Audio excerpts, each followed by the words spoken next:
Il était une fois, dans un royaume, 12 princesses réputées pour leur beauté. Chaque personne avait sa propre beauté, personne n'est la même. Le roi était très strict dans l'enseignement des princesses. Il oblige ses enfants à apprendre la broderie et la couture, ces matières qu'il juge convenables pour les filles. Mesdames, c'est assez pour aujourd'hui. Allez dans votre chambre, continuez à apprendre la couture. Vous les filles, vous devez savoir des choses comme ça. Presque à l'exception des repas, les princesses devaient rester dans leur chambre. Elles n'avaient le droit d'aller nulle part. Les filles commencent aussi à atteindre l'âge du mariage. Tous sont si beaux. Venus, il y aura d'innombrables nobles ou princes qui viendront prétendre. Le roi détestait particulièrement la danse. Il n'a donc jamais permis à ses enfants d'apprendre à danser. Mais cette sévérité a fait étouffer les 12 princesses. Elles cherchaient toujours des moyens de sortir des frontières et d'en apprendre davantage sur leurs passe-temps tels que la danse ou la peinture. Qu'est-ce que c'est? N'ai-je pas banni la danse? Père, ces chaussures ont été déchirées par accident. Nous les avons utilisées pour pratiquer la couture. Chaque nuit, quand les princesses s'endormaient, c'était le roi qui fermait et verrouillait la porte. Mais jusqu'au lendemain matin, le roi voyait toujours que leurs chaussures étaient toutes déchirées et il ne pouvait pas deviner ce qui s'était passé. Réveillez-vous! Qu'est-il arrivé à ces chaussures? Toi, dis-moi, tu me caches encore être allé danser? C'est vous qui fermez la porte tous les soirs. Comment pourrions-nous sortir? Ceux-ci ont été déchirés en raison de notre utilisation à long terme et nous n'avons pas réussi à les réparer. Le roi a dû répandre des mots à la recherche d'aide. Ah super, regarde, je pouvais trouver où les princesses dansent la nuit, je pourrais avoir n'importe quoi. Je pourrais être une princesse consort, c'est génial. Cela étant, pourriez-vous le faire en 3 jours? Sinon, vous devrez subir une sanction inconnue. Êtes-vous sûr de cela? Il y avait beaucoup de nobles ainsi que des princes des territoires voisins venus pour comprendre. Mais aucun d'entre eux ne réussit, alors subissaient chacun leur punition. Il y avait un homme nommé Nolan qui était bien connu pour sa bienveillance. Malgré son mauvais état, il aidait toujours les gens quand il le pouvait. Ayant entendu les nouvelles de la capitale, il voulait aussi les rejoindre. Oh, un défi, je veux le relever, allons-y. Sur la route, il a vu une vieille dame en danger. Elle était encerclée par des bandits. En tant que soldat démobilisé, il s'est immédiatement précipité pour combattre les bandits sans réfléchir. Puis, il a sauvé la vieille dame. Madame, ça va? Vous devez avoir faim. J'ai un pain ici, gardez-le. Merci beaucoup, je n'ai rien pour toi. Oh, vous n'êtes pas obligé de faire ça. J'ai pas faim de toute façon. Puis-je demander, où allez-vous? Ah, je vais relever le défi du roi. En un clin d'œil, la vieille dame s'est transformée en fée. Il s'est avéré que tout ce qui venait de se passer avait été organisé par la fée pour tester toute personne qui passait par là. Et Nolan était le seul à avoir osé aider la vieille dame contre les bandits. Jeune homme, laissez-moi vous dire ceci. Vous êtes le seul à avoir réussi mon défi. Pour te remercier de ta générosité et de ta gentillesse, je vais te donner une chose. Cette cape d'invisibilité est votre récompense. Bien sûr, la façon dont vous l'utiliserez définit votre avenir. Considérez-le attentivement. Souviens-toi de mes paroles. Si tu veux réussir le défi du roi, tu dois te tenir à l'écart de tout ce qui est donné par la princesse. Avec la cape d'invisibilité, Nolan a gagné en confiance pour trouver l'endroit où les princesses traînaient souvent. Lorsque l'homme a rejoint le roi, il a été installé pour rester dans une pièce qui était à côté de la chambre des princesses. Ces princesses étaient vraiment hautaines. Personne n'a pris la peine de poser une seule question à Nolan, à l'exception de la plus jeune princesse. Salut princesse. Nolan a découvert que la plus jeune princesse était si attachante qu'il a progressivement ressenti des sentiments pour elle. La plus jeune princesse était si adorable et hospitalière. Elle n'est pas hautaine comme je le pensais. Pendant la journée, la plus jeune princesse s'approchait souvent de Nolan pour parler. Il semble que la plus jeune princesse était trop protégée. Elle ne sait pas grand-chose du monde extérieur. Les histoires de Nolan l'ont vraiment attirée. Comme il y avait un sentiment pour elle et qu'aucune précaution n'a été prise, Nolan n'a rien découvert pendant les 2 premiers jours. Parce que chaque nuit avant de dormir, la plus jeune princesse apportait toujours un verre pour inviter Nolan. Elle l'a en fait drogué pour qu'il s'endorme jusqu'au lendemain matin. Après une courte période en contact avec Nolan, la plus jeune princesse a progressivement réalisé la bonté de Nolan. Ce Nolan n'est pas si mal. Il n'a aucun mauvais esprit, pour l'argent ou pour le profit, du tout. Au 3e matin, le roi est venu pour Nolan. Nolan, avez-vous trouvé quelque chose d'utile? N'oubliez pas qu'aujourd'hui est le dernier jour. Si vous n'avez aucune nouvelle, vous serez exécuté. Essayez de ne pas me faire perdre mon temps. Souviens-toi de mes paroles. Si tu veux réussir le défi du roi, tu dois te tenir à l'écart de tout ce qui est donné par la princesse. Jusqu'à cette nuit-là, la plus jeune princesse atteignit à nouveau la maison de Nolan et apporta un verre. Oh, Nolan, c'est la dernière nuit. Je t'ai apporté un verre en espérant que tu réussisses le défi. Nolan a attrapé la boisson et l'a bu. L'homme était comme drogué, il ne pouvait plus ouvrir les yeux. La princesse vit Nolan s'endormir, elle se faufila doucement dans sa chambre. Dois-je faire ça? Et si? De toute façon, je peux pas trahir mes sœurs. Demain matin, tout au plus, je demanderai à papa de l'épargner. Cependant, elle n'aurait pas pu imaginer que dès qu'elle est sortie de la pièce, Nolan s'est levé. Il cracha la boisson dans sa bouche, mit sa cape d'invisibilité et la suivit. Entré dans la chambre des princesses, Nolan a été surpris quand il a vu les actions étranges de la princesse la plus âgée et un tunnel souterrain est apparu. Nolan a rapidement suivi les princesses. Il a ensuite découvert que les 12 princesses suivaient un chemin secret vers un jardin secret. Le chemin était si beau, décoré d'arbres aux feuilles d'argent. Sœur, j'ai le sentiment que quelqu'un nous suive. Allez les filles, c'est pas notre première fois, n'est-ce pas? Qui pourrait découvrir notre secret? Oh, vous inquiétez-vous pour l'homme nommé Nolan? Après un moment, Nolan fut conduit dans un splendide jardin souterrain. Une chanson mélodieuse résonna, les princesses marchèrent une à une sur le parquet en montrant leur danse confiante. Le son captivant a donné à Nolan l'envie de déposer sa cape et de rejoindre les princesses. Il s'est avéré que les 12 princesses viennent encore ici tous les soirs pour pratiquer la danse. Sœur, c'est le matin. Il faut qu'on rentre avant que Nolan ne puisse le découvrir. Lors du retour au palais, Nolan essaya de garder une longueur d'avance sur les sœurs. Il retourna dans sa chambre, enleva son manteau et se coucha en ronflant comme la nuit dernière. Qui va? Vous entendez ce ronflement? Vous n'avez plus à vous inquiéter. Le lendemain matin, le roi fit entrer les 12 princesses et Nolan dans le palais. Alors, Nolan, avez-vous trouvé l'endroit où mes filles ont marché hier soir? Les princesses gloussèrent, persuadées que Nolan échouerait comme les autres. Et les choses ne se sont pas passées comme elles le pensaient. Que pourrait savoir un mort de sommeil? Votre Majesté, j'ai ma réponse. Suivez-moi, je vous prie. Nolan a ouvert le tunnel de la même manière que la princesse la plus âgée.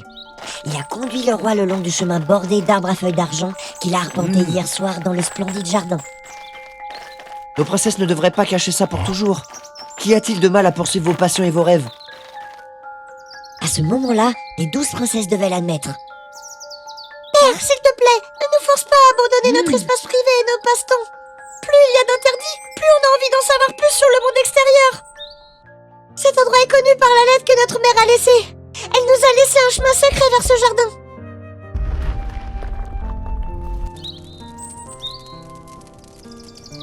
Pour nous, c'est le chemin de notre rêve. Alors on va aussi être comme elle pour assouvir nos passions.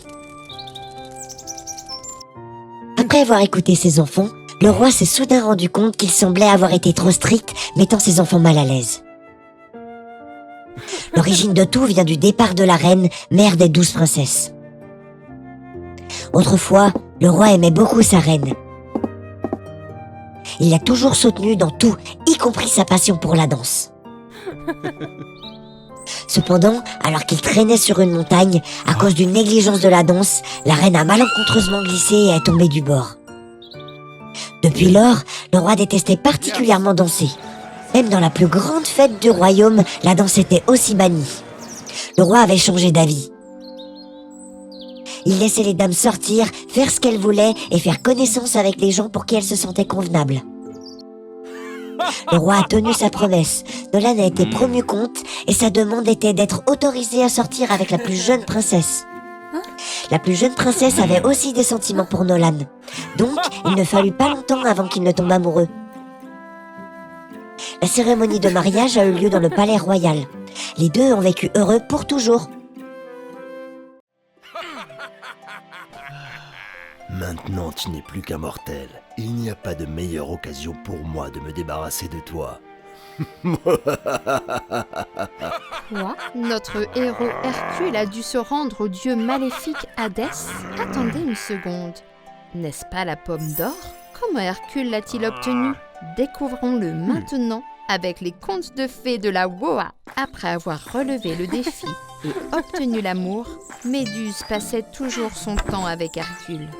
Un jour, ils sont partis camper dans la forêt.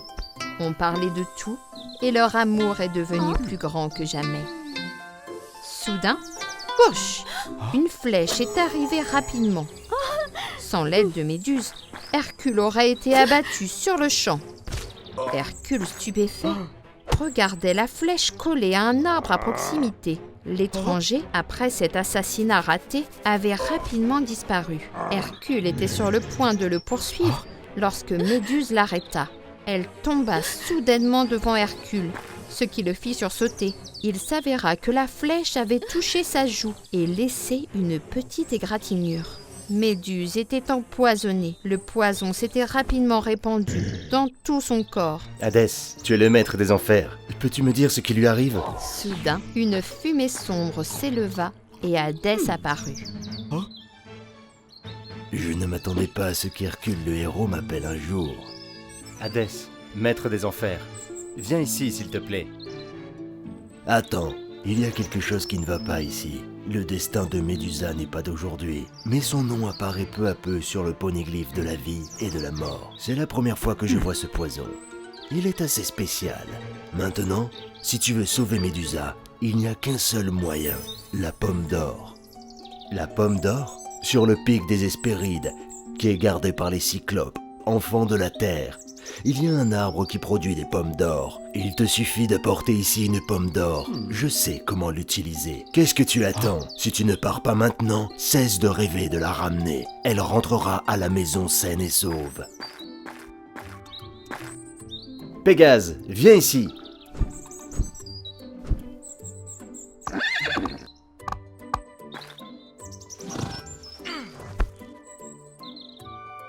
Médusa, attends-moi.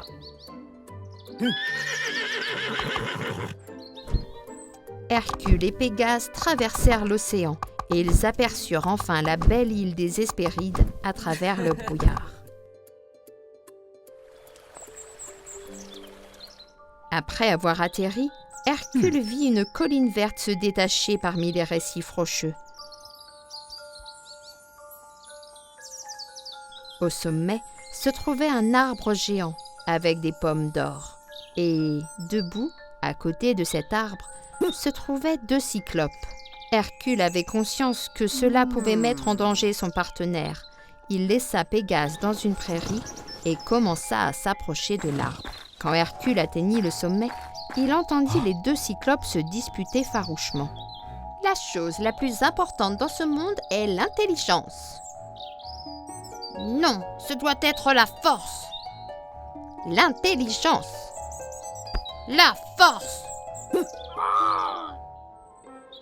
Bonjour, est-ce que vous pouvez vous arrêter un instant pour m'écouter ? Je suis pressé de sauver une fille. Une dame. Et elle a été empoisonnée. Est-ce que je peux avoir une pomme d'or pour la ramener à la vie ?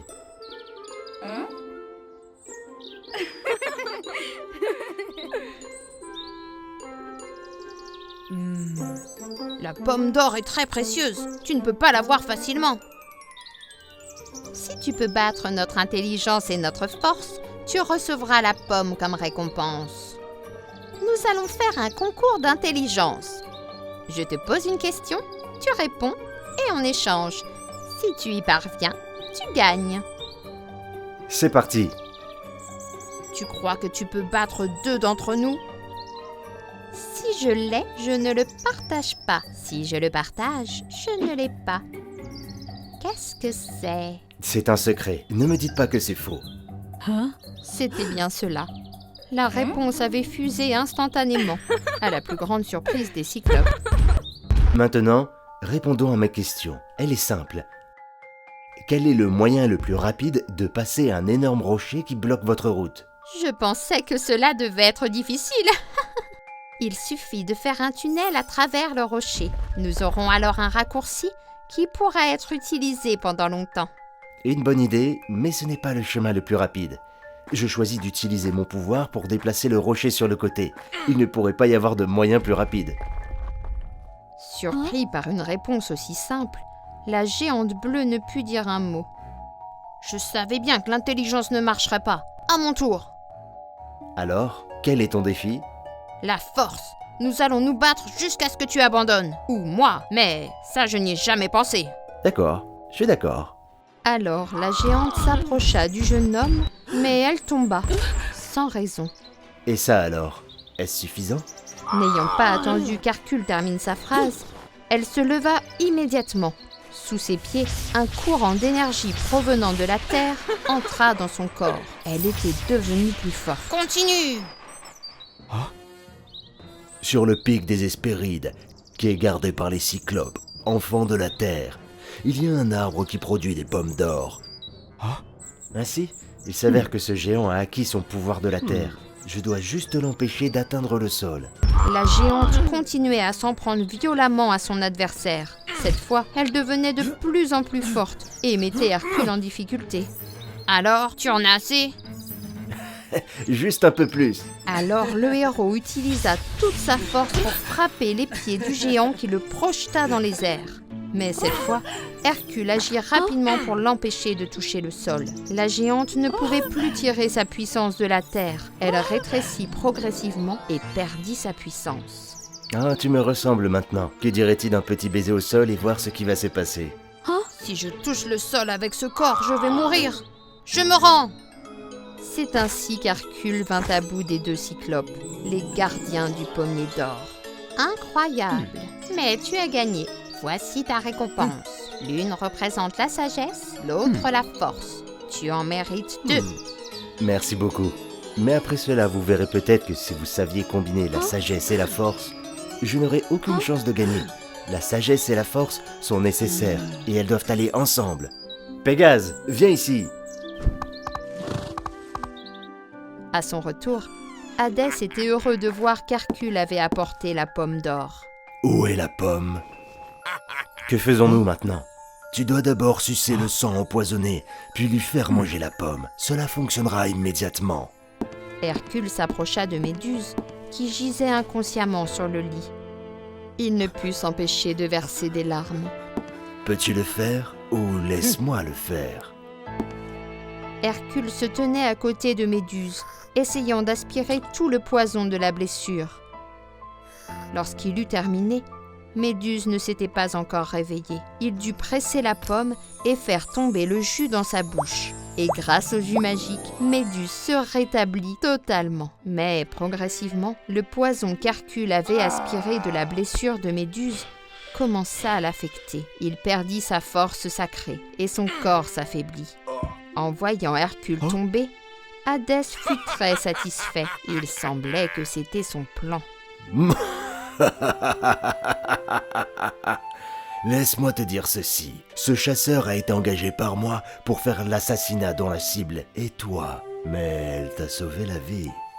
Cette pomme d'or est un fruit sacré. Elle peut absorber tous les poisons et amener une personne à son aire la plus forte. L'aspiration du poison avait pour cible toi. J'ai créé ce poison juste pour que tu perdes toute ta puissance. Mais je ne m'attendais pas à ce qu'elle doive en supporter la douleur. Je ne voulais vraiment pas faire ça. Maintenant, tu n'es plus qu'un mortel. Il n'y a pas de meilleure occasion pour me débarrasser de toi.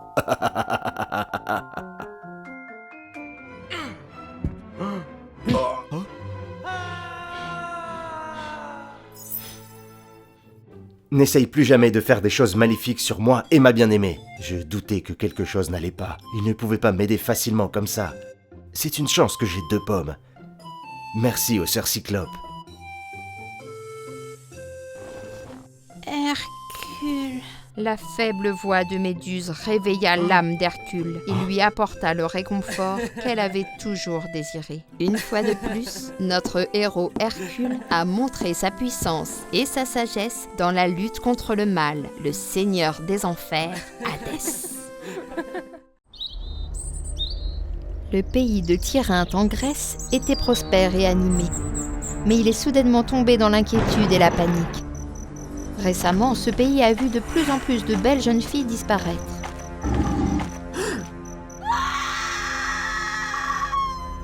Craignant que le phénomène n'empire, le roi envoya ses hommes chercher de l'aide. Soldats, dépêchez-vous et trouvez le héros Hercule ici. Pas besoin, je suis là. Je me suis porté volontaire pour trouver la cause de ces incidents et apporter la paix aux gens d'ici. Très bien, suivez mes soldats. Ils vous mèneront là où vous devez être. S'il vous plaît, attendez-moi. Hercule se rendit immédiatement à l'endroit où la malheureuse fille avait disparu la nuit précédente. Hercule commença à apprendre des gens qui l'entouraient. Cependant, il ne pouvait que décrire le rugissement de la nuit dernière qui appartenait à une énorme bête. J'ai entendu les cris, les rugissements, mais tu vois, jusqu'à maintenant, j'ai toujours peur, donc je ne sais plus rien. Avec l'expérience, Hercule dut suivre les traces restantes.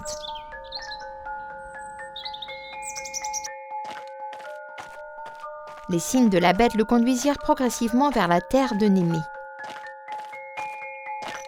Hercule suivit les traces de pas qui menaient dans la forêt profonde.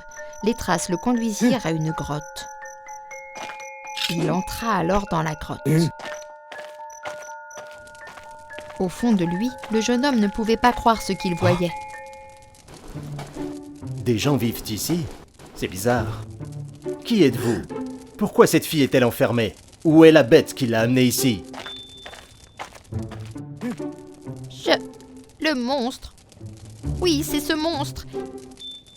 Il s'agit d'une sorcière métamorphosée qui capture des jeunes filles et les sacrifie et les consomme pour être jeune à nouveau.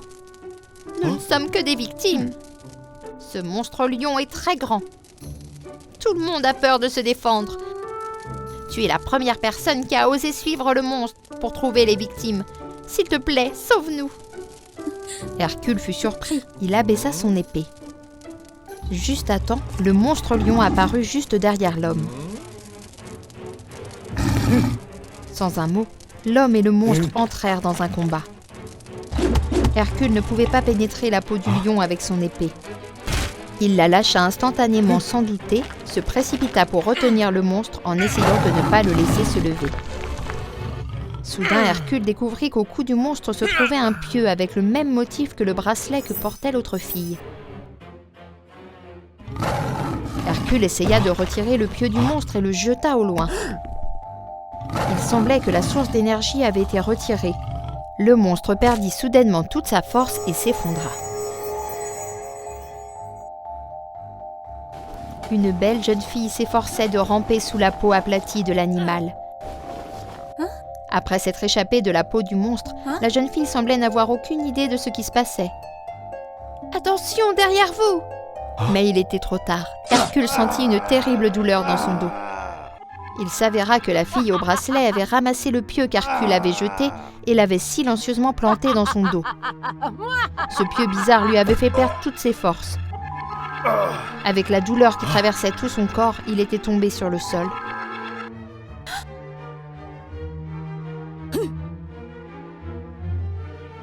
La sorcière, c'est une sorcière. Oh, en sortant de la forme du lion, alors maintenant tu te souviens de qui je suis? À partir de maintenant, je n'ai plus besoin de toi. J'aurai un nouvel esclave. 1000 fois plus fort que toi. Cours, toi! Cours! Avant que je ne perde complètement le contrôle.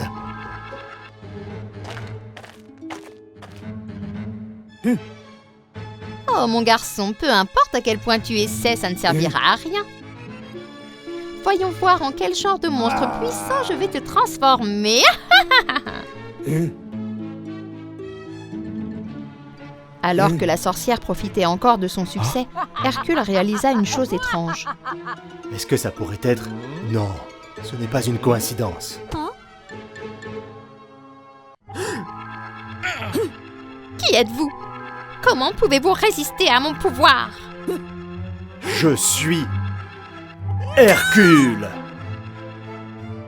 Après avoir brisé le bracelet, la fille s'effondra immédiatement, révélant lentement sa forme originale de vieille sorcière hideuse. Hercule ne ressentait plus la douleur du pieu dans son dos. Le jeune homme retrouva progressivement ses forces. Hercule l'assomma et l'attacha. Hercule porta la peau du monstre qu'il considérait comme un trophée. Il utilisa la capacité d'invulnérabilité pour fabriquer une armure. Hercule utilisa la clé pour libérer la fille dans la cage.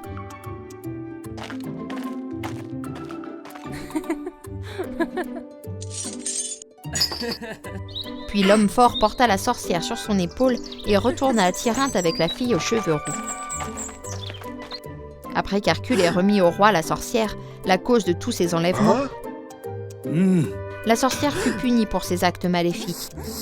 La jeune fille captive retourna ensuite auprès de sa famille dans un bonheur sans fin. Hercule regarda les gens plongés dans le bonheur. Il sentit que son effort était vraiment digne. Je suis la princesse Mégara de Thèbes, qui a été trompée par la sorcière et qui est restée coincée dans une forme de monstre. Merci de m'avoir sauvée.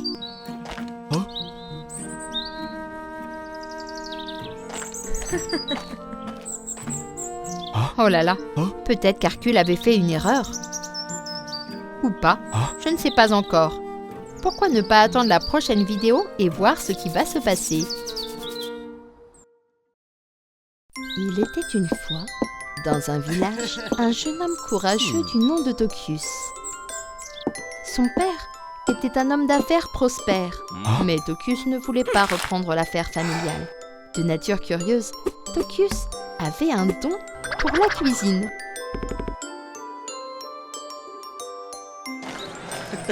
Ce qu'il voulait, lui, c'était voyager à travers le monde pour développer ses connaissances sur les spécialités culinaires du globe. Heureusement pour lui, son vieux père ne l'en empêcha pas. Au contraire, il lui assura son soutien et le laissa libre de ses choix. C'est bon, c'est bien que tu aies un rêve. J'espère que tu pourras toujours être toi-même. Un jour, son père tomba malade. Il ne pouvait plus bouger et personne ne trouvait la cause de son mal. Tokius, mon fils. S'il vous plaît, père, allez-y. Avant de partir, je veux te donner un trésor. Prends cette boucle d'oreille. C'est la chose qui a permis à notre famille de réussir et d'éviter le danger. Si tu la portes, tu peux lire dans les pensées des autres. Je crois que tu l'utiliseras à bon escient. Tokius, mon fils, vivons avec toute ta passion. Sur ces derniers mots, il rendit paisiblement son dernier souffle, à la plus grande surprise de son fils. Après la mort de son père, plus rien ne le retenait. Il décida de commencer son périple et d'aller au bout de son ambition. Après avoir traversé plusieurs pays, il avait appris beaucoup de choses, notamment des astuces pour survivre en milieu hostile et de nombreuses recettes de cuisine. Lors de ses aventures, il avait toujours à cœur de découvrir de nouveaux ingrédients. Un jour, la curiosité de Tokius fut attisée par une chose verte géante au loin qui semblait traverser le ciel. En s'approchant, Tokius réalisa qu'il s'agissait d'un arbre haricot géant. Quelle surprise!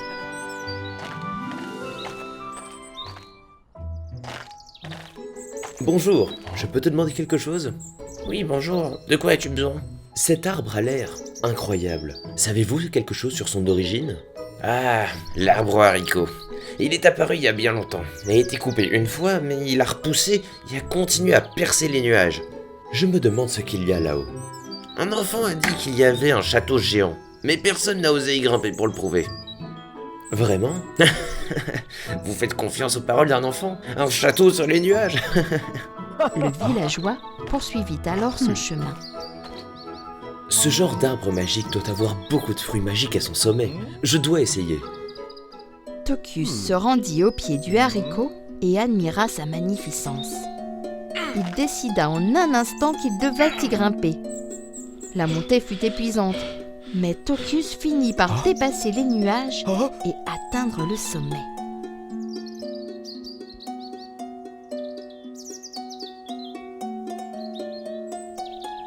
Il y a vraiment un château.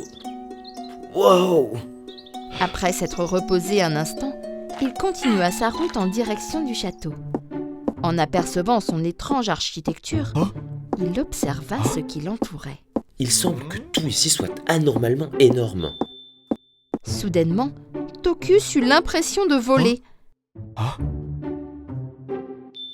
Il se retourna et vit un géant. Il s'était emparé de lui et l'avait élevé dans les Je airs. n'ai pas goûté de chair humaine depuis longtemps. Alors ce soir, tu auras l'honneur de rester dans mon estomac. Il déposa alors Tokius dans sa cuisine et l'enferma dans une cage d'acier. Tokius était terrifié. Mais alors que le géant préparait ses ingrédients, Tokius réfléchit à un moyen de survivre. Il découvrit alors des spécialités inconnues dans cette cuisine, des choses qu'on ne trouvait sûrement qu'ici. S'appuyant sur son instinct et son expérience de chef cuisinier, Tokius demanda bravement. Hé le grand, si je ne me trompe pas, tu as bon goût en matière de nourriture, non? Immédiatement, il reçut toute l'attention du géant. Tokius prit conscience que son moment était venu. Il continua sur sa lancée. Je vois que cet endroit est rempli d'ingrédients exotiques et uniques. Je suis un chef professionnel. Avec mon expérience, je crois que je peux satisfaire vos goûts. Le géant entendit ce que venait de dire Tokius et hésita. Mais sa gourmandise prit vite le dessus et il sortit Tokius de sa cage. Montre-moi ce que tu sais faire. Si tu ne peux pas remplir mon estomac, alors tu t'assureras une place ici. Tokius fit immédiatement preuve de ses talents de chef et de sa riche expérience en cuisine.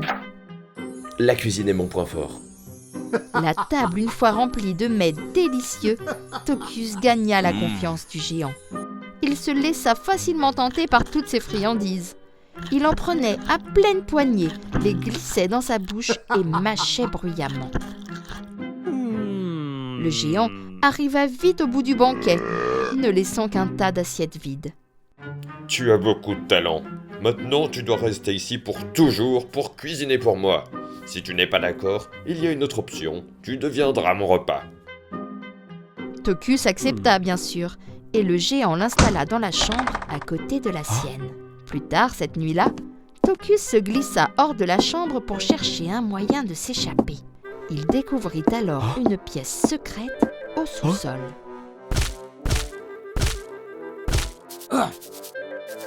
En entendant des pleurs, Tokius regarda autour de lui et il vit une jeune fille qui pleurait en dessous d'un pilier. Elle était couverte de blessures. Tokius s'approcha et lui demanda ce qui lui était arrivé. « Je suis la princesse de ce royaume dans les nuages. Le géant est venu de nulle part et il s'est emparé de notre royaume. Il a fait de notre château un endroit sale et horrible et il a même tué mon père. Il m'a enfermée ici. Il m'a jeté un sort pour que je ne puisse jamais quitter ce pilier. Il n'a pas voulu me manger car je suis son petit trophée. Parfois, il vient ici pour me nourrir ou se moquer de moi. S'il vous plaît, jeune homme, sauvez-moi. » Grâce à la boucle d'oreille, Tokius put lire dans ses pensées et savoir qu'elle disait la vérité. Je ne m'attendais pas à tout cela. Je veux vraiment te sauver, mais le géant ne nous laissera pas partir d'ici en toute sécurité. J'ai promis que je trouverai un moyen de te sauver, attends-moi.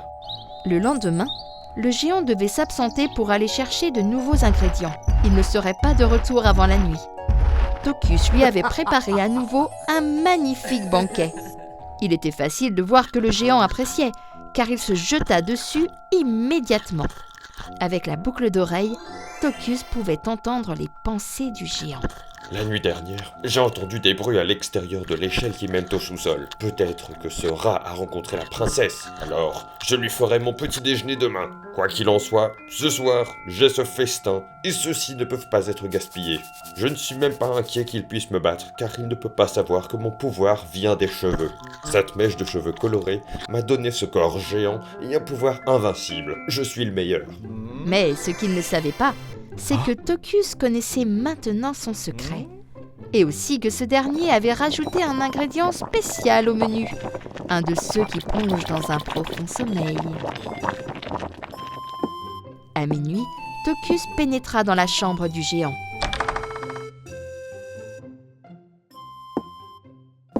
Comme celui-ci dormait profondément, il lui fut facile d'arriver jusqu'à sa touffe de cheveux.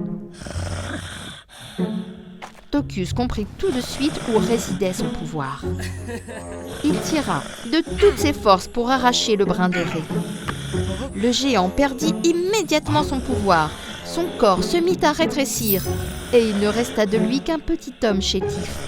Tokius lui rasa la tête et l'arrosa même de citron pour empêcher ses cheveux de pousser à nouveau. Après s'être assuré que le géant était désormais inoffensif, Tokius vint à l'aide de la princesse. Il lui partagea ce qui s'était passé et l'amena dans la chambre du géant. La princesse regarda avec mépris le mécréant qui avait tué son père.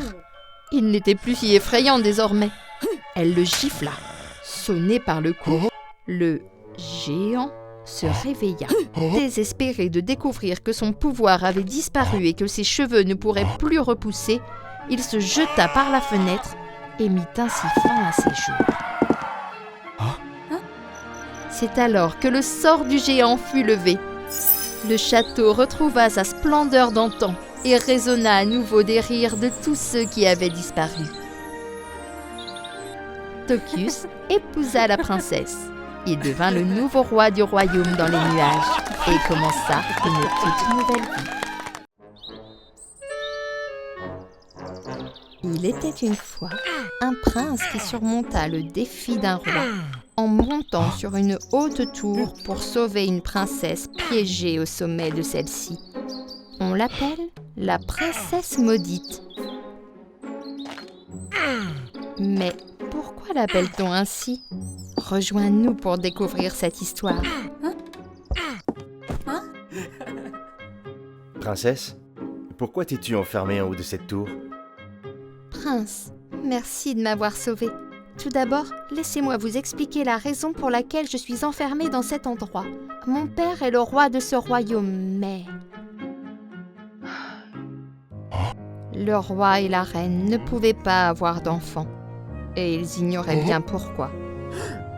Ce malheur faisait qu'ils s'apitoyaient sur eux-mêmes. Ils priaient tous les jours en espérant avoir un enfant pour réaliser leur désir d'être parents.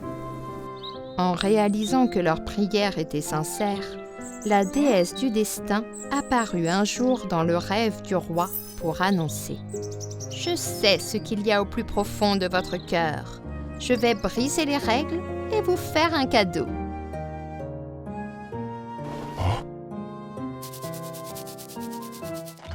Peu de temps après, la reine tomba soudainement enceinte. Mais à partir de ce jour, le roi négligea peu à peu de prier, ce qui déçut beaucoup la déesse du destin. Quelques mois plus tard, la reine accoucha prématurément. Les médecins royaux ne purent que sauver la vie de la petite princesse. Quant à la reine, elle n'avait plus la force de s'accrocher à la vie sur terre. Et le roi fut visité à nouveau par la déesse du destin. Tu as un don, et tu as osé perdre ta foi et négliger mon image. Est-ce là ta gratitude envers ta déesse ? Même si la reine a dû payer de sa vie, ce n'est pas encore suffisant. Souviens-toi de ça. Un jour pas si lointain, un chien, un serpent et un crocodile prendront la vie de la princesse. Après ce rêve, le roi s'empressa de construire une grande tour pour sa fille nouveau-née au milieu d'une forêt complètement séparée de la société.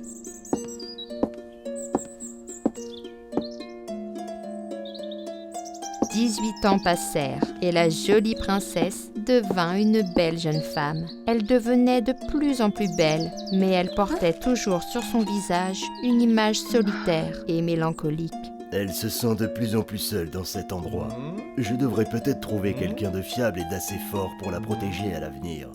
Tant qu'un homme courageux, capable de surmonter les difficultés pour escalader cette tour et assurer sa sécurité à l'avenir, il sera éligible pour être consort. Ça doit être comme ça. De nombreux nobles vinrent pour faire leurs demandes. Mais aucun d'eux ne put atteindre et libérer la princesse. Mais un jour, un beau prince arriva dans le pays. C'est donc dans cette tour que la princesse est retenue. En tant que prince, comment puis-je ignorer cette terrible chose? Allons-y, mon chien. Mais l'endroit était strictement interdit aux chiens. Alors le prince dut cacher son meilleur ami. Le prince surpassa les autres adversaires par son habileté. Devant un si beau et talentueux prétendant, qui n'avait pas peur des difficultés, la princesse fut très attirée. Elle venait de rencontrer l'homme de sa vie. En voyant l'habileté et la force du prince, le roi fut très satisfait. Il décida d'organiser une cérémonie de mariage solennelle au palais. Le soir du mariage, alors que notre princesse était retournée dans sa chambre car elle était très fatiguée, un étrange serpent apparut à sa fenêtre avec des yeux sanguinaires. « Je suis ton destin. Nous nous rencontrons enfin. » Alors que la vie de la princesse ne tenait plus qu'à un fil, une ombre noire passa rapidement. C'était le compagnon du prince. Le chien de chasse avait sauvé la vie de notre princesse juste à temps. À ce moment-là, le prince et le roi entrèrent ensemble dans la pièce, alertés par les cris de la princesse. Ne bouge pas. Est-ce que tu vas bien? Il t'a fait du mal? Honnêtement, ce chien est mon meilleur ami. Il a été avec moi en surmontant de nombreuses difficultés. Je l'ai intentionnellement laissé à l'extérieur du château, mais peut-être a-t-il senti le danger et s'est précipité ici. Je suis désolé. Non, un pardon ne suffit pas. Son apparition menace la vie de ma fille. Soldats, amenez ces deux créatures et donnez-leur une mort instantanée. Le prince ne pouvait pas laisser son meilleur ami se faire tuer. Il supplia frénétiquement. Votre Majesté, épargnez-lui la vie. La princesse retrouva son sang-froid. Elle regarda le prince et se tourna vers le roi. « Père, ce chien m'a tout de même sauvé la vie. Vous l'avez vu, vous aussi. Vous ne pouvez pas l'épargner. Au lieu de l'emmener à l'exécution, nous pourrions laisser mon mari le ramener à la maison.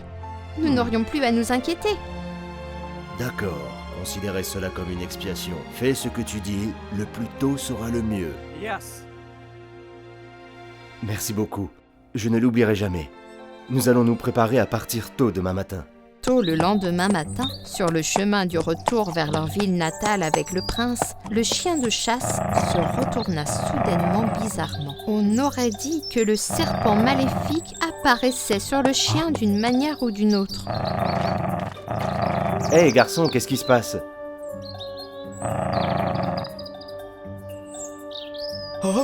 Je suis le destin de la princesse. Il y a un certain pouvoir le serpent qui veut posséder mon corps.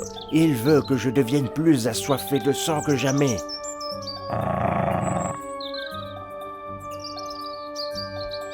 Mon prince, vous devez retourner sauver la princesse immédiatement, avant qu'il ne soit trop tard. Un monstre est arrivé. Le jeune homme entendit cela. Il fit confiance à son ami et courut vers le château. Il trouva la princesse assise près d'un grand lac, jouant avec les poissons. Ce lac avait toujours été utilisé pour les poissons d'ornement. Aucun autre animal n'était autorisé à y vivre. Cependant, un énorme alligator émergea de l'eau devant la princesse avec des yeux sanguinaires.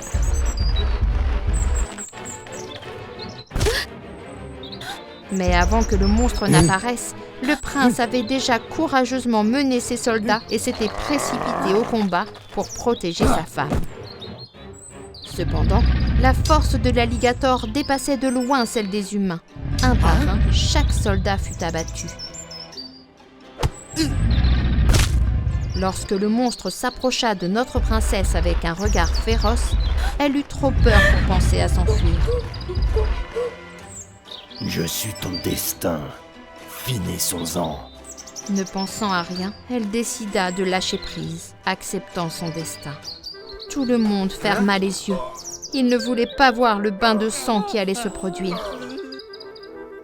Non, non! Tout à coup, une ombre noire se leva et le grognement du crocodile se joignit à celui du chien, poussant tous les curieux à ouvrir les yeux.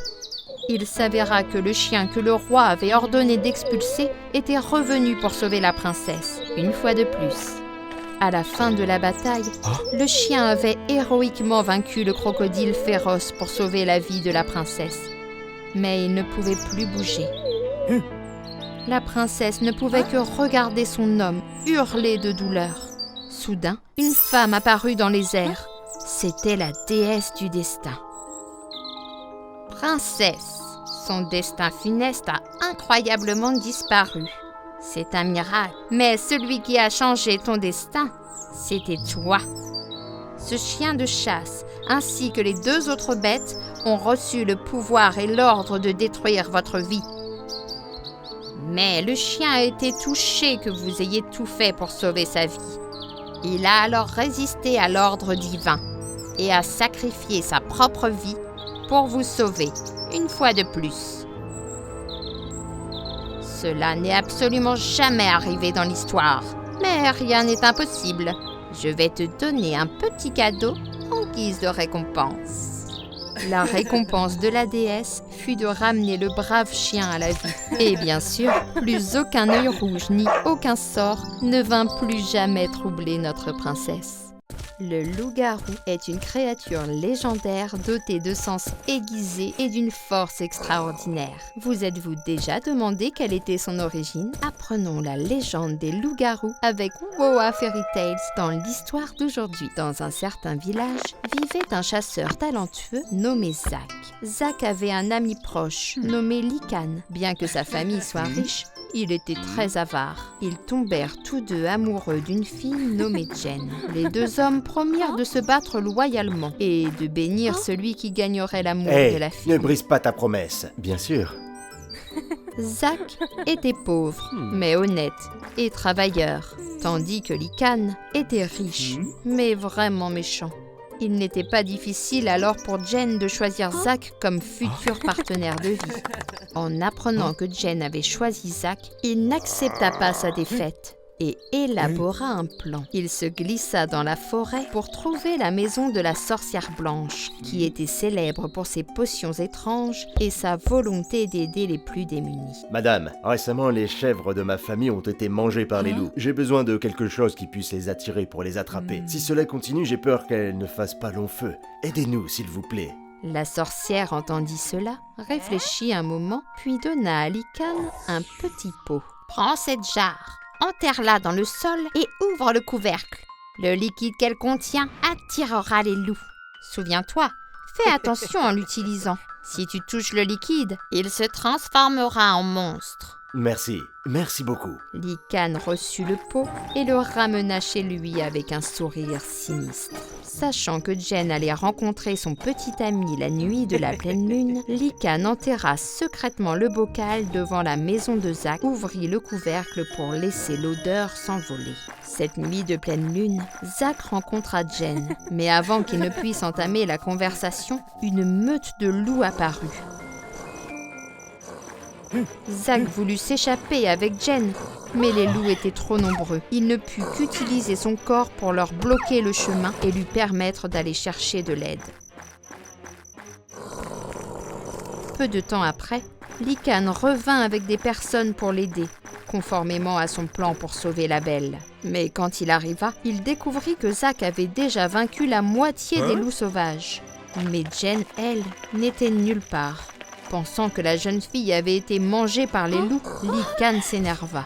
Il maudit en creusant la jarre. C'est entièrement de ta faute, Zach. Tu n'as pas su protéger Jen. Dans un accès de rage, il ramassa le bocal et versa le liquide sur Zach. La puanteur du bocal éclaboussa le chasseur. Zach, tu es inutile. C'est toi qui mérites de mourir, pas Jen. En voyant cela, les loups cessèrent immédiatement d'attaquer Zach et reculèrent. Zach sursauta et s'écroula au sol de douleur, levant involontairement les yeux vers la lune. Les poils sur son corps commencèrent à devenir plus épais. Son visage aussi était plus long, comme un animal sauvage. Zach sentait que son corps était chaud comme le feu, comme s'il ne pouvait plus retenir son humanité. Tous les serviteurs furent terrifiés et s'enfuirent, laissant Lycan seul avec la bête. Espèce de monstre! En entendant ce cri, Zach reprit soudainement conscience pendant un moment et réalisa qu'il n'était plus humain.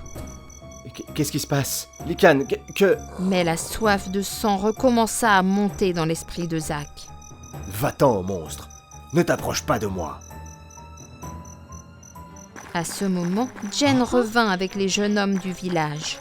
Monstre! C'est un loup! Un loup-garou! Ah, loup-garou! Tout en gardant l'esprit clair, Zach courut rapidement dans la forêt. Il avait peur que ses griffes acérées ne blessent les autres. Voyant Lycan assis sur le sol, Jen s'approcha et lui demanda. « Lycan, est-ce que tu vas bien ?» Jen, tu vas bien, hein? Où est Zach? Je ne le vois pas. Et qu'en est-il de ce monstre?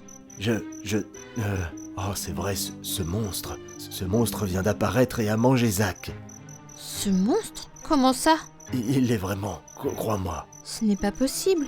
Pourquoi ce monstre porterait-il le collier de Zach? Il y a forcément un mystère.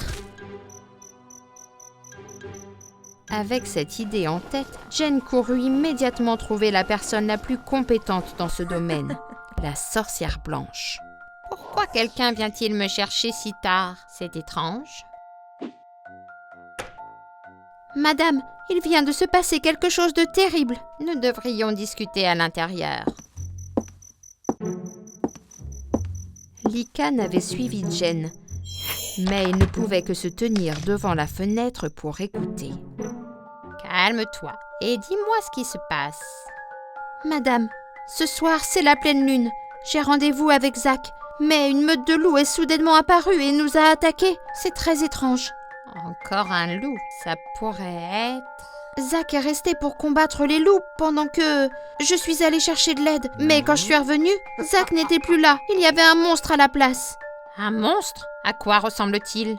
Oh, il ressemble à un grand loup sauvage. Ce n'est pas bon. Y a-t-il quelque chose de spécial autour de cet endroit? Quelque chose qui ressemble à un bocal bizarre? Oui, c'est ça. Comment le savez-vous? Je vois. Ce type a été transformé en monstre. Quelle déception. Madame, je ne comprends pas. Ce soir, c'est la pleine lune. Il ne nous reste plus qu'un jour. Demain matin, tu dois m'apporter un couteau en argent. J'ai un moyen de récupérer ton Zach. Vraiment, madame? Bien sûr. Souviens-toi, ce doit être un couteau en argent. Seul l'argent peut percer sa peau épaisse. Et voilà, Lycan avait entendu toute l'histoire. Un couteau d'argent? Comment une pauvre fille peut-elle avoir un couteau d'argent? Elle va certainement revenir me voir. Je dois rentrer chez moi et en préparer un. Il rentra alors immédiatement chez lui et élabora un plan. Il prépara 2 couteaux d'argent d'apparence identique. Si un couteau d'argent peut le poignarder, il sera capable de le tuer. Bien joué, pauvre Zach. Comme Lycan l'avait calculé, le lendemain matin, Jen ne put qu'aller chez lui pour emprunter un couteau en argent. Lycan, je peux t'emprunter un couteau en argent? Je suis toujours prêt à t'aider. Mais que vas-tu faire? La sorcière savait comment vaincre le monstre, mais elle a besoin d'un couteau en argent alors. Je vois. Heureusement, j'ai toujours un couteau en argent sur moi. Tiens. Merci, tu es vraiment gentil. Bien sûr, Lycan s'était montré sympathique pour que Jen n'ait pas de soupçons. Mais il avait immédiatement suivi la fille jusqu'à la maison de la sorcière. Jen prit doucement le couteau en argent qu'elle avait reçu de Lycane et le donna à la sorcière. Très bien, écoute-moi. Il y a 2 jours, j'ai donné à un homme un bocal de sang de roi loup. Le but est d'attirer des loups car ils ont causé trop de mal. Mais de façon inattendue, il m'a trompé. Ce liquide te transformera en monstre si tu le touches. Qui peut faire ça? Si Zach s'est transformé en loup ou en loup-garou, alors nous pouvons aussi utiliser ce sang de roi loup pour le ramener ici. Les loups-garous ont un très bon nez. Donne-moi ce couteau. Sous l'effet du sort, le couteau d'argent absorba l'énergie magique et reprit rapidement sa forme initiale. Je prends la responsabilité d'en faire indirectement un monstre.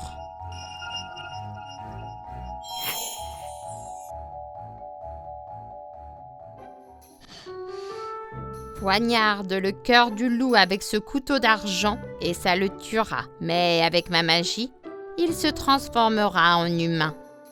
Souviens-toi, poignarde le cœur. En effet, après avoir perdu son énergie magique, elle était devenue beaucoup plus faible et incapable de se tenir debout. Jen plaça le couteau sur le rebord de la fenêtre et aida la sorcière à se reposer. Mais c'est l'insouciance de Jen qui fit notre histoire. Il suffit d'échanger ce couteau en argent et Jen mettra fin à la vie de Zach pour moi. C'est génial. Peu de temps après, elles purent constater son effet. Selon les instructions de la sorcière, Jen devait attendre que le monstre soit très proche. Fais-le! Comme prévu, Jen n'attendait que ce signal. Elle sortit immédiatement le couteau d'argent préparé et se précipita pour poignarder le monstre dans la poitrine. Mais il y avait quelque chose d'étrange et les choses ne se passèrent pas comme elle l'avait imaginé. Mais pourquoi? C'est impossible! Il faut que ça marche! Agonisant, le loup-garou Zach chercha la personne qui avait causé la blessure. Non, non, non, non! C'est toi qui mérites de mourir, Zach! Contrairement à ce que Lycane pensait, celle qui était blessée à la fin était Jen. Il avait le cœur brisé, regardant le couteau qui avait poignardé Zach un peu plus tôt et ayant une idée folle. Si le sang de loup peut le transformer en monstre, alors cette chose doit avoir la même capacité. Zach, je vais mettre fin à ta vie de mes propres mains. Cependant, alors que personne ne s'y attendait, le corps de Zach commença à redevenir humain. C'est vrai. Il y a un autre moyen, c'est le sang de la personne qu'ils aiment le plus. Heureusement, elle a manqué son cœur, sinon il n'y avait pas de remède. La surprise fut de courte durée. Pour laisser place à une autre, Lycane avait été complètement transformée en un monstre mi-humain, mi-loup, comme Zach auparavant. Heureusement, et à temps, la sorcière put sauver Zach. Monstre! Zach! Sauve-moi!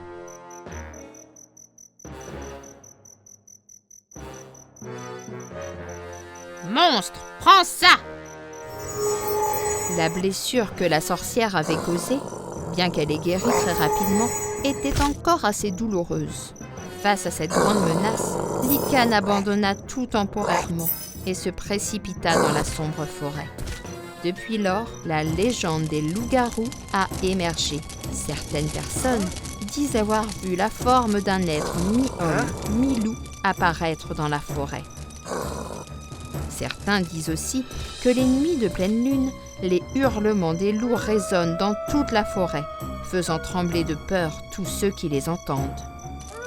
Et l'on raconte que si l'on doit aller dans la forêt, il faut apporter une arme en argent, car seul l'argent peut détruire le monstre.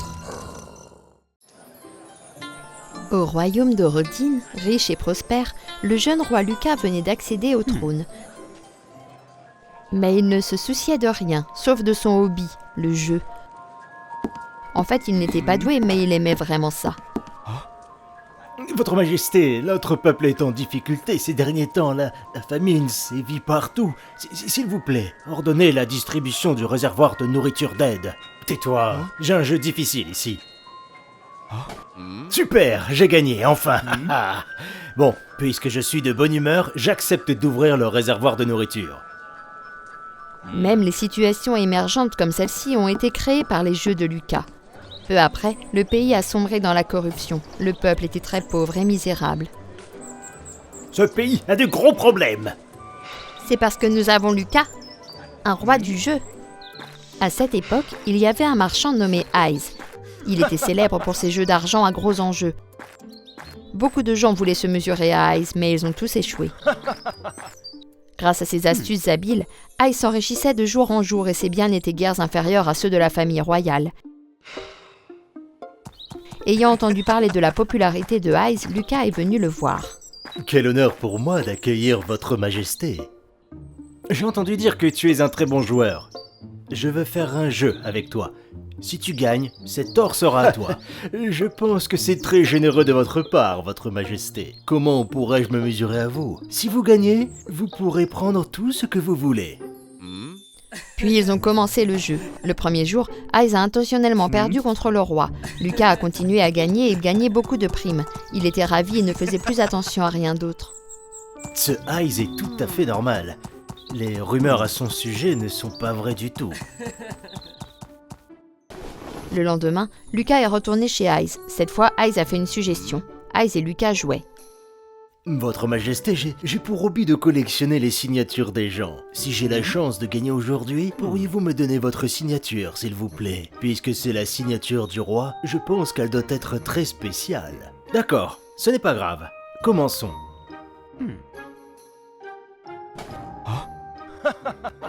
Il semble qu'aujourd'hui soit mon jour de chance. Voulez-vous faire une autre partie, votre majesté? Je suis le roi, donc je ne peux pas avaler mes mots. Juste une signature. Apporte le papier et le stylo ici. Alors, faites-moi découvrir votre grande signature. Alors que Lucas venait de finir de signer, une chose étrange se produisit. Le papier se mit à briller.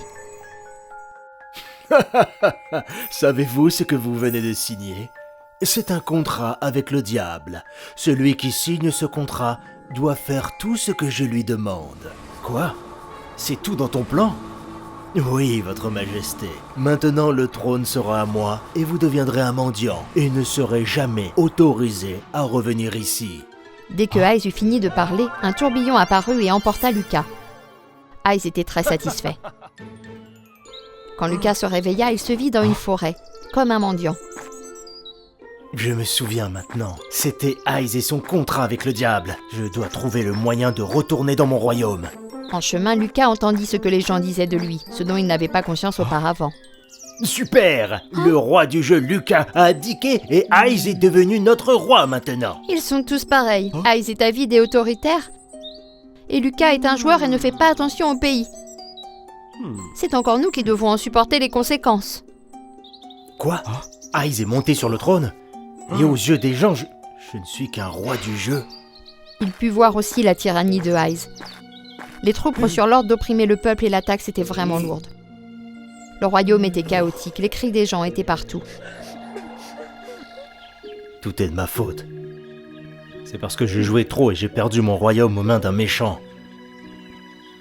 Mon peuple s'est déjà opposé à moi. Maintenant, ils ne me seront pas sympathiques si je ne suis plus leur roi.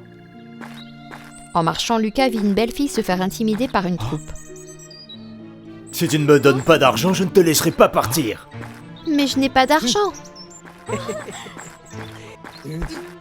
Tu oses brutaliser une fille en plein jour? Laisse-la partir. Qui êtes-vous? Moi? Je suis le roi Lucas. Ce type Ice a utilisé ses sales tours pour me voler mon trône. Ramenez-moi au palais. Pauvre de toi, tu n'es pas seulement un mendiant, mais aussi un maniaque. Le roi Lucas a abandonné son royaume. Lucas était furieux. Il poussa la troupe et s'enfuit avec la fille.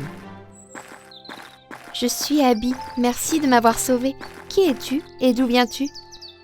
Je t'ai déjà dit, je suis le roi Lucas de ce royaume. Tu ne me crois pas? Je dois admettre que je ne suis pas un bon roi. Mais je ne peux pas laisser Ice diriger ce pays. Il est trop avide et trop méchant. Je dois reprendre le trône et m'adapter moi-même.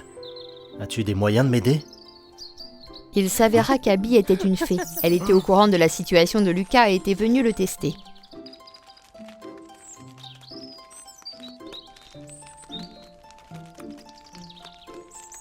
Ice a vendu son âme à un démon dragon en échange du contrat du démon. Son âme a été conservée par le démon dans un œuf de dragon et elle contient tous les contrats entre les humains et le démon dragon. Si tu arrives à casser l'œuf, ton contrat avec Ice sera annulé. Prends cette épée et je te montrerai le chemin de la grotte du démon. Merci beaucoup, Abby. Lucas suivit Abby jusqu'à la grotte du démon. Il se faufila à l'intérieur et vit que le démon dragon dormait profondément à côté de l'œuf. C'est ma chance. Ce serait mieux si je pouvais voler l'œuf sans que le démon le sache. Lucas s'approcha de l'œuf. Malheureusement, il fit un bruit et le démon se réveilla instantanément. Il était furieux.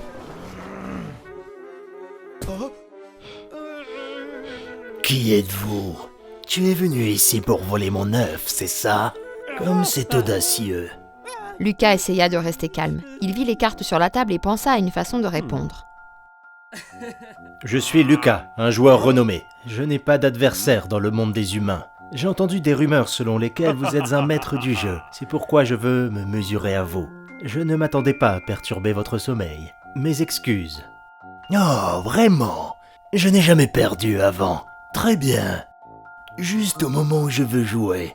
Mais je n'ai pas trouvé de rival vraiment équivalent.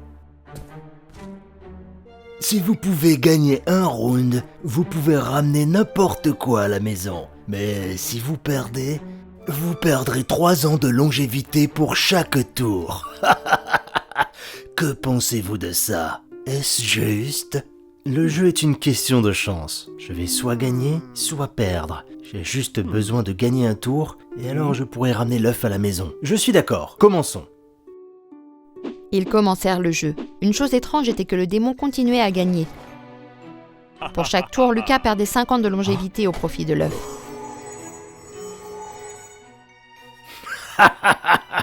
J'ai encore gagné. Ce n'est pas bon maintenant. Si la situation continue, je vais mourir de vieillesse avant d'avoir pu punir Ice. Que dois-je faire maintenant? Plus il jouait, plus Lucas réalisait que leurs cartes étaient étranges. Le démon obtenait toujours les cartes dont il avait besoin, alors que lui ne les obtenait pas. Lucas eut une idée audacieuse. Pendant qu'il distribuait les cartes, il fit semblant de les déchirer. Sur ce, une étrange fumée noire fut émise et toutes les cartes se transformèrent en poussière. Oh non, j'ai accidentellement endommagé vos cartes. Mais il semble que ce soit exactement ce que je pensais.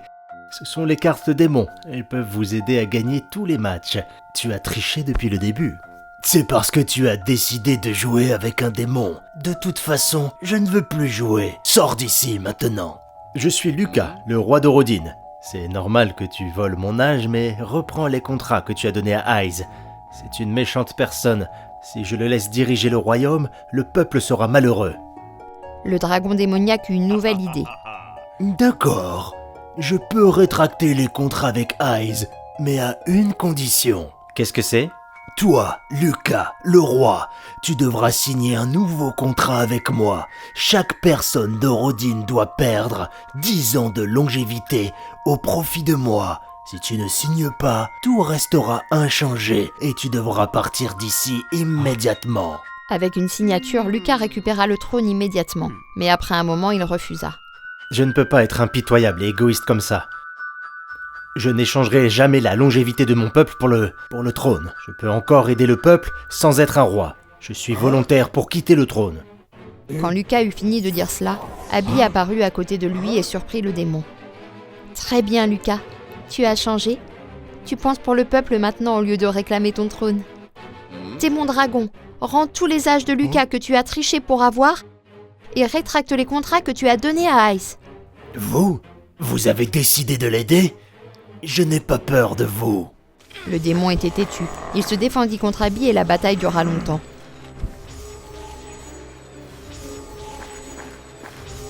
Pendant ce temps, Lucas attrapa l'œuf et s'enfuit de la grotte.